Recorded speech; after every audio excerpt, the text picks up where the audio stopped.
Bonjour à tous et bienvenue. Avant de commencer, je rappelle que c'est une vidéo qui fait partie d'une série sur la stratégie des bâtiments au jeu de Solkin. Donc, comme vous pouvez le voir, là on est au jour numéro 10 sur 27. Donc, si vous n'avez pas vu les vidéos précédentes, je vous invite à cliquer sur le petit i en haut à droite de l'écran pour voir la playlist qui récapitule les vidéos précédentes. Ou sinon, si vous voulez directement commencer par cette vidéo-là, j'ai présenté tout le deuxième carton, donc entre le premier paiement des ouvriers, le premier jour de festin ici et celui-là. Et sachez que le joueur de couleur vert avait tourné de 2 la roue, donc c'est pour ça qu'on débute le carton numéro 2 au jour 10 plutôt qu'au jour 9. Donc voilà, c'est notre tour. Le joueur jaune a déjà joué son premier tour dans le jour 10. Donc là, c'est à nous de poser. Et donc on a 3 ouvriers. Donc on a les 30 maïs qu'on a récupérés au premier carton.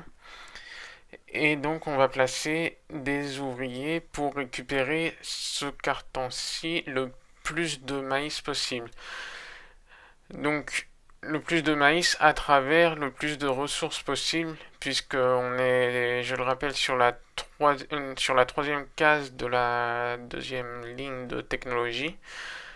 Donc pour cela, le plus simple, on pourrait se dire que c'est d'aller sur la roue de Yakshilan pour aller prendre du maïs.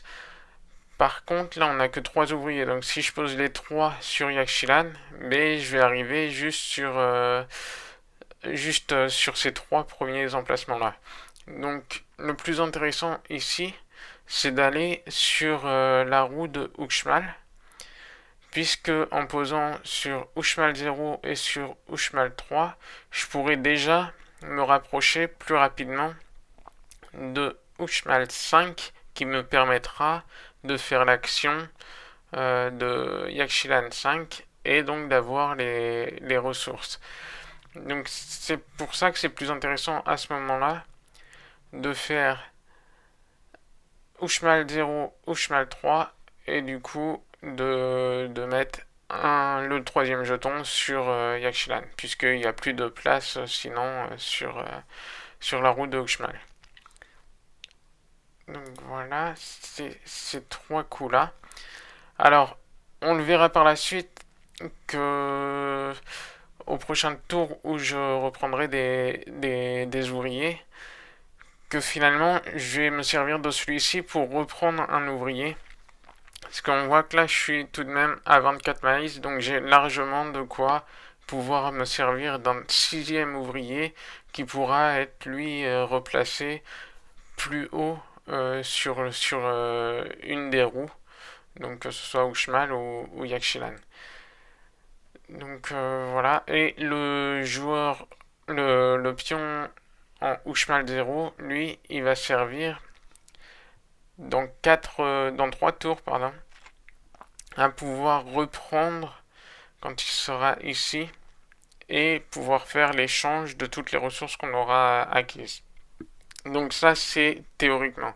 Après on verra que en fonction des positionnements des adversaires, finalement en remettant d'autres jetons sur Uxmal, on pourra arriver à faire les échanges tout de même avec d'autres jetons que celui-ci. Donc voilà, je vais avancer jusqu'au prochain tour de récupération d'ouvriers. Voilà, donc là c'est à nous de reprendre des ouvriers. Donc il n'y a pas eu de surprise, il n'y a pas eu de joueur qui a tourné de 2. Donc on est bien sur les positionnements prévus. Donc ça sert à rien de toucher aux ouvriers qui sont sur Yakshilan puisqu'ils n'ont pas encore atteint la case numéro 5 qui est la plus intéressante dans notre stratégie, dans cette stratégie-là.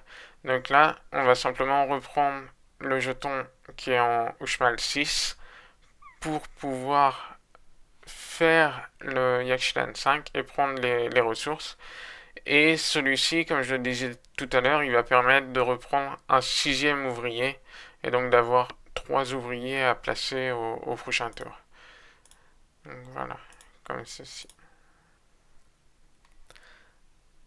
Donc là, on arrive au tour suivant où on doit poser des ouvriers.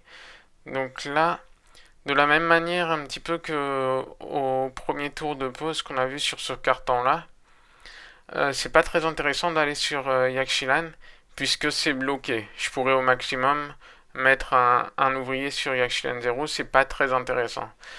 En revanche, si je mets sur Uxmal, mais je vais pouvoir mettre sur Uxmal 0, Uxmal 1 et Uxmal 4. Et donc celui-ci, il pourra au prochain tour permettre de récupérer des ressources. Et en plus de ça, celui que je vais placer sur Uxmal 1 sera sur la position de l'échange. Donc je vais pouvoir faire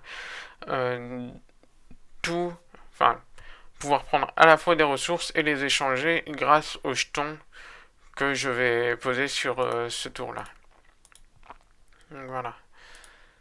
Et donc on aura aussi le jeton qui est sur Yakshilan, qui sera sur Yakshilan 6, qu'on pourra reprendre tout à l'heure. Donc à noter aussi que le joueur jaune, euh, il se positionne ici, mais il a déjà la main, donc la main va nous revenir au prochain tour. Donc ce sera à nous de jouer en premier pour le tour de récupération. Donc là, en attendant, il y a le vert et le bleu qui vont jouer leur tour de jeu. Voilà, donc là on arrive juste avant, enfin un tour avant le jour de festin. Mais c'est bien celui-ci où on doit faire l'échange puisque le prochain tour pour nous, comme ça a tourné de 2 dans le premier carton, mais ce sera un tour de pause. Donc là on va simplement reprendre Yakshilan 5 et Uxmal 5 pour faire Yakshilan 5 et les échanger pour ensuite avoir des ressources qui nous permettront d'entamer ensuite le troisième carton. Donc voilà, Uxmal 5 et Yakshilan 5. Et ensuite Uxmal 2 pour faire les échanges. Donc je vais passer tous les échanges et je remets juste après. Voilà, donc on a fini les échanges. Donc on arrive à la fin, enfin juste avant la fin du troisième carton, du deuxième carton, pardon.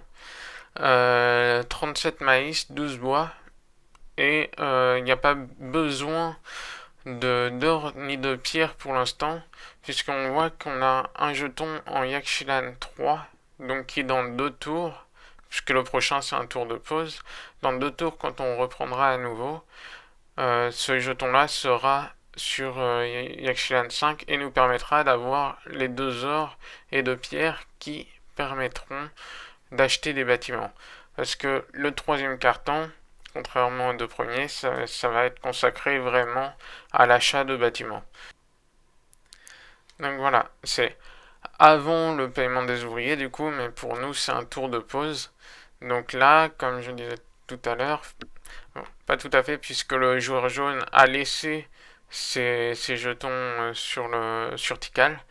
Donc pour le coup, on va juste poser Tikal 0, Tikal 1 et Tikal 3. Comme ceci. Et du coup, on va voir que finalement, le pion qui arrivera sur Uxmal 5, il permettra de faire Tikal 3 pour avancer de 2 sur la technologie des bâtiments. Et ensuite, celui-ci qui se retrouvera là, il nous permettra de pouvoir faire l'achat des bâtiments. Et donc la première chose à faire quand on achète les bâtiments, si c'est possible, parce que c'est pas forcément toujours possible, c'est d'avoir un bâtiment qui puisse nous permettre d'avancer encore une fois d'une technologie. Donc ça, on le verra dans la prochaine vidéo qui sera consacrée au troisième carton. Là, aujourd'hui, je voulais juste arriver jusqu'ici pour montrer tout le déroulé du deuxième carton pour la stratégie des bâtiments. avant d'entamer le troisième carton, je voulais aussi vous montrer l'état des ressources et des maïs, et également des points, juste avant de débuter le troisième carton. Donc après le paiement des ouvriers, du coup. Donc là, on voit que ce sera le tour de reprise. Mais du coup, on est à 18 maïs, donc on en avait 28, non, 30 avant le paiement des ouvriers. Donc on en a dépensé 12 pour payer les ouvriers. On a 12 bois. Il faudra à un moment dans la partie pouvoir de nouveau faire des échanges afin de récupérer de nouveau du bois. Je rappelle que le bois, on en fait un stock puisque on ne peut pas le récupérer via Yakshilan 5. Donc là, 12 bois, dont 5 qui vont être déjà au minimum dépensés en faisant l'action de Uxmal 5 pour faire monter de 2 sur cette roue-là. Pas 5, 3, pardon, 3 bois qui seront nécessaires. Et du coup, ensuite, on peut déjà voir les différents bâtiments qu'il y aura. Donc il y a celui-ci qui sera intéressant pour pouvoir monter d'un ici et également de pouvoir récupérer de nouveau des ressources. Donc avec les deux pierres et l'or et les deux ors qu'on va récupérer sur Yakshilan 5, ce sera suffisant pour acheter ce bâtiment-là. Et donc on verra par la suite dans les prochaines vidéos quel bâtiment on va faire et quel bâtiment va également faire le joueur vert, parce que je vous rappelle qu'il est toujours sur la stratégie des bâtiments également, toujours en décalé par rapport à nous. Donc là, après le paiement des ouvriers, il est à moins 17, il a pu les payer cette fois-ci, mais il a moins 2 par rapport à avant le paiement des ouvriers, puisque les points ont été décomptés cette fois-ci. C'est de là d'où vient le moins 1 également pour nous aussi. Comme on avait dû commander du maïs une fois dans le premier carton. Et juste pour faire un petit bilan aussi, le joueur bleu, lui qui est sur la stratégie des crânes, il a pu faire des crânes pour arriver jusqu'à 21 points. Et on voit qu'il est également bien placé, notamment sur le temple vert. Après, peut-être que ça aurait pu être un petit peu mieux géré pour le temple rouge. Mais c'est vrai qu'ils sont en concurrence sur les temples avec le joueur jaune qui, lui, je rappelle, fait uniquement cette case-là qui lui permet de monter le plus possible de deux pyramides à chaque fois. Donc il a pu marquer 17 points sur le premier carton. C'est pas tant que ça non plus pour cette stratégie-là. Il y en a qui des fois peuvent arriver jusqu'à 29 points, une trentaine de points, en faisant juste cette action-là le plus possible. Cela dit, il n'est qu'à 3 joueurs, à 3 jetons, donc ça, ouais, j'en reparlerai dans des prochaines vidéos qui seront consacrées à cette stratégie-là. Mais c'est vrai que c'est pas forcément un excellent départ pour le joueur jeune. Bien qu'il ait 17 points, ça va être très facilement compensé par notre stratégie des bâtiments qui va nous permettre de marquer des points beaucoup plus rapidement également. Donc voilà, on voit aussi que le joueur vert a plus de maïs, plus de bois et a également des pierres en stock avant d'entamer le troisième carton. Mais cela dit, il est à 16 points derrière nous. Donc il y a aussi du chemin à faire. Et c'est aussi dû au fait qu'il a pu avoir plus de ressources juste au tout début du deuxième carton. Comme il avait moins 15 de pénalité et qu'il n'avait pas du tout payé ses bonhommes à la fin du premier carton. Donc voilà, je vais terminer là-dessus pour aujourd'hui. Et je vous retrouve la semaine prochaine pour une nouvelle vidéo. Ciao tout le monde.